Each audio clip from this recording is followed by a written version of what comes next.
दोस्तों नमस्कार। दोस्तों मैं विमल शाही आप सभी लोगों का अपने चैनल में स्वागत करता हूं और उम्मीद करता हूं कि आप लोग सब लोग स्वस्थ होंगे एवं मस्त होंगे। सभी राष्ट्रवादियों और सनातनियों से ये निवेदन रहेगा कि आप लोग मेरे चैनल को सब्सक्राइब कर लीजिए। दोस्तों आज हम लोग बात करेंगे महाराष्ट्र और झारखंड, जहां चुनाव चल रहे हैं। जी हाँ दोस्तों, महाराष्ट्र और झारखंड में चुनाव चल रहे हैं। झारखंड में 2 चरणों में चुनाव होना है, जिसमें एक चरण का चुनाव संपन्न हो चुका है। दूसरा चरण का चुनाव जो है वो 20 नवंबर को होना निर्धारित है। और महाराष्ट्र में एक चरण में ही चुनाव होना है और वो 20 नवंबर को चुनाव होगा और वोटों की गिनती 23 नवंबर को होगा। तो उस दिन पता चल जाएगा कौन सी पार्टी सरकार बना रही है और किस पार्टी की सरकार दोनों राज्यों में आ रही है। लेकिन इससे पहले तरह तरह के जो एजेंसीज होते हैं वो सर्वे करते रहते हैं।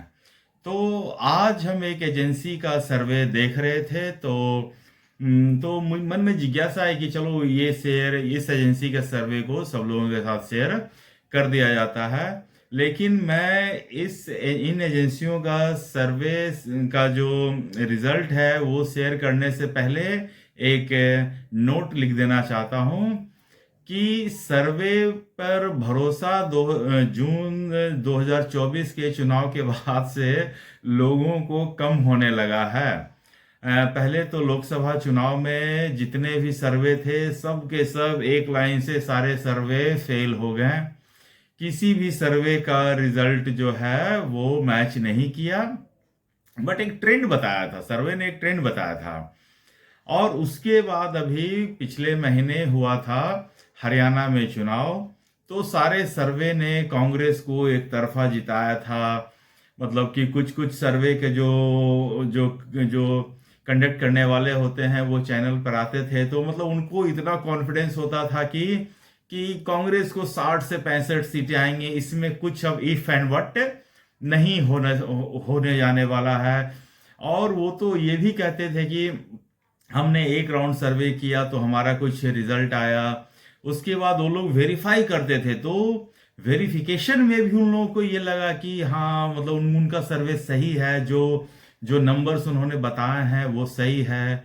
लेकिन जब काउंटिंग के दिन हुआ ऐसा कि फर्स्ट 3 आवर्स में कांग्रेस जीत रही थी और कांग्रेस वालों ने अपनी मिठाई भी बांट दी, पटाखे भी फोड़ दिए, और उसके बाद रिजल्ट ने ऐसा यू टर्न मारा कि अंततः बीजेपी जीत गई। तो सर्वे के ऊपर ज़्यादा भरोसा नहीं करना चाहिए।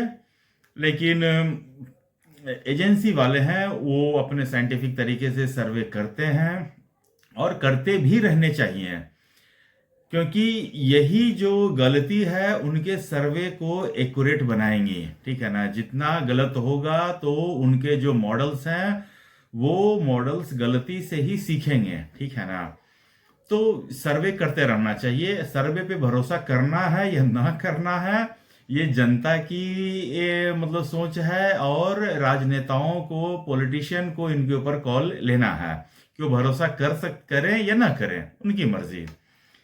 तो जिस एजेंसी ने सर्वे किया है उस एजेंसी के अनुसार झारखंड में बीजेपी को कोई प्रॉब्लम नहीं आ रही है। बीजेपी बड़े आराम से 50 से 55 सीटें जीतकर पूर्ण बहुमत के साथ सत्ता में वापसी कर रही है। अब झारखंड में अभी फिलहाल जेएमएम और कांग्रेस की सरकार है। जेएमएम और कांग्रेस की सरकार ने 5 साल में कितना भ्रष्टाचार किया है और कुशासन की जो सरकार चलाई है, डेमोग्राफी जो हुई है, चेंजेस जो हुए हैं झारखंड में, इन सब का रोष वहाँ की लोकल जनता में है। खासकर वहाँ के जो आदिवासी बहुल जो मतदाता हैं उनके मन में एक बहुत रोष है कुछ कि जो हेमंत सोरेन की सरकार थी वो मतलब कि डेमोग्राफी चेंजेस होने दे रही है, और सरकार आंख बंद करके मतलब कि निकम्मों की तरह सरकार चलाया जा रहा है वहाँ। और भ्रष्टाचार का तो आलम ये हुआ कि मुख्यमंत्री स्वयं जेल यात्रा करके गए थे, और जब जेल गए तो उन्होंने एक एक अपना उत्तराधिकारी एज ए सीएम बनाकर गए थे। और वापस जब जेल से वापस आए तो उन्होंने चंपत राय जी को, जो हेमंत सोरेन के काफी वफादार आदमी थे, आदिवासी समाज के आदमी थे, उनको उनको सत्ता से, मतलब कि मुख्यमंत्री की कुर्सी से हटाकर फिर से वो मुख्यमंत्री बन गए। वो इतना भी नहीं मतलब कि इंतजार कर सके कि 2-3 महीने बाद चुनाव है, फिर से वो जाकर जनता का मैंडेट लेते और फिर से अगर वो मुख्यमंत्री बनते तो वो उनकी पर्सनालिटी को ज्यादा सूट करता। लेकिन उन्होंने ऐसा नहीं किया। सत्ता की भूख उनमें इतनी ज्यादा थी कि उन्होंने इंतजार भी नहीं किया, और उन्होंने 2-3 महीने बाद ही चंपत सोरेन जो हैं, चंपई सोरेन हैं, उनको वहां से हटाकर स्वयं मुख्यमंत्री बन गए। तो इससे भी आदिवासी समाज में एक बहुत गहरा रोष है कि आप जब जेल गए तो एक आदिवासी समाज के आदमी को मुख्यमंत्री बनाए, और फिर जब आप वापस आए तो उस समाज के आदमी को मतलब कि सत्ता से हटाकर खुद सत्ता पे बैठ गए। तो इन सब चीजों को लेकर जो आदिवासी समाज में एक काफी गहरा रोष था, और इन सब चीजों को लेकर वहां मतदान हुआ है पहले चरण में। और पहली चरण के अनुसार ही बीजेपी मतलब कि अच्छी खासी बढ़त बना चुके हैं, और दूसरे चरण का जब चुनाव होगा तो बीजेपी पूरी तरह से बहुमत में आ जाएगी। कांग्रेस, जेएमएम, इन सब का बहुत बुरा हाल होने वाला है। मुश्किल से कांग्रेस और जेएमएम को 20 से 25 सीट मिलेगी, जिससे ज्यादा सीटें मिलने नहीं जा रही हैं। तो ये तो हुआ झारखंड का ओपिनियन पोल के अनुसार रिजल्ट, जो वहां बीजेपी जीत रही है अच्छे खासे बहुमत से। अब दूसरा स्टेट जहां चुनाव हो रहा है वो भी काफी भारी भरकम स्टेट है, भारत की आर्थिक राजधानी कहे जाने वाला स्टेट है महाराष्ट्र, जहां पर सिंगल चरण में चुनाव हो रहे हैं। और 20 नवंबर को वहां वोटिंग होगा, और 23 नवंबर को वोटिंग की काउंटिंग दोनों स्टेट की एक साथ होगी।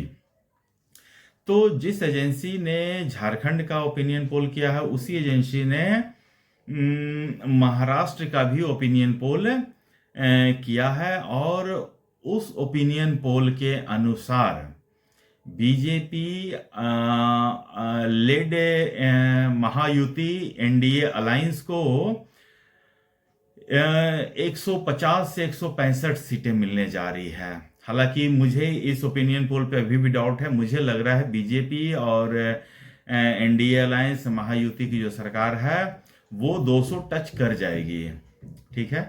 और बाकी जो कांग्रेस लेड महाविकास आघाड़ी है, जिसमें कांग्रेस है, उद्धव ठाकरे वाली शिवसेना है, और शरद पवार वाली एनसीपी है, इन तीनों को मिलाकर मेरे हिसाब से 100 टच नहीं करने जा रहा है। ये तीनों 100 के नीचे ही रहेंगे। मुझे लग रहा है 99 के चक्कर में लोग पड़ जाएंगे। मुझे नहीं लग रहा है कि लोग 100 पार कर पाएंगे। और बाकी के जो सीट्स हैं वो करीब 200 के करीब, मतलब कि मुझे लगता है कि एनडीए महायुति शिंदे साहब के नेतृत्व में जो लड़ रहा है, देवेंद्र फडणवीस के नेतृत्व में जो लड़ रहे हैं, मोदी जी के नेतृत्व में जो लड़ रहे हैं, उन्होंने बहुत अच्छा चुनाव लड़ा है, बहुत अच्छा कैंपेन चलाया है। और इन सब चीज़ों को देखते हुए मुझे भी ऐसा लग रहा है कि महाराष्ट्र में बीजेपी भारी बहुमत से जीतेगी, और कांग्रेस को एक बार फिर से मुंह की खानी पड़ेगी। और कांग्रेस का एक्चुअली जो है ना रवैया बहुत ही इन दोनों चुनाव में बहुत ही खराब रहा है। दोनों चुनाव में नेगेटिव प्रचार, और उन्हें लगता है कि बस एक लाल डायरी लहराकर हर चुनाव वो जीत जाएंगे, तो ऐसा होने जाने वाला नहीं है। काठ की हांडी बार बार नहीं चढ़ती है। ये चीज कांग्रेस में पता नहीं कोई राहुल गांधी को समझाने वाला है या नहीं है, पता नहीं। या राहुल गांधी को कोई ये तो बता दे कि मतलब कि कुछ बोलो तो तोल मोल कर बोलो, या फिर अपनी बात का इम्पैक्ट हो, ऐसा कुछ बोलो। और मैं पहले भी एक वीडियो बनाया था जिसमें मैंने कहा था कि महाराष्ट्र में जो चुनाव प्रचार है, जब तक राहुल गांधी नहीं आएगा उसमें तब तक कांग्रेस का पलड़ा भारी रहेगा। और जैसे ही राहुल गांधी चुनाव प्रचार में कूदेंगे, जिन लोगों का मन बीजेपी से नाराज भी अगर होंगे ना जो लोग, वो लोग बीजेपी को वोट करने के लिए विवश हो जाएंगे। और ऐसे ही योगी आदित्यनाथ वहाँ धुआंधार प्रचार कर रहे हैं, असम के मुख्यमंत्री झारखंड में भी हैं, महाराष्ट्र में भी चुनाव प्रचार कर रहे हैं, शिवराज सिंह चौहान। और अभी अभी आज आंध्र प्रदेश से पवन कल्याण गए थे चुनाव प्रचार करने। तो इन सब का इम्पैक्ट काफ़ी होने जाने वाला है, और मुझे लगता है कि बीजेपी लेड महायुति जो है 200 टच कर जाएगी। और बाकी इन ओपिनियन पोल पे मैंने पहले भी कह दिया, जिनको भरोसा करना करे, जिनको न करना हो न करे।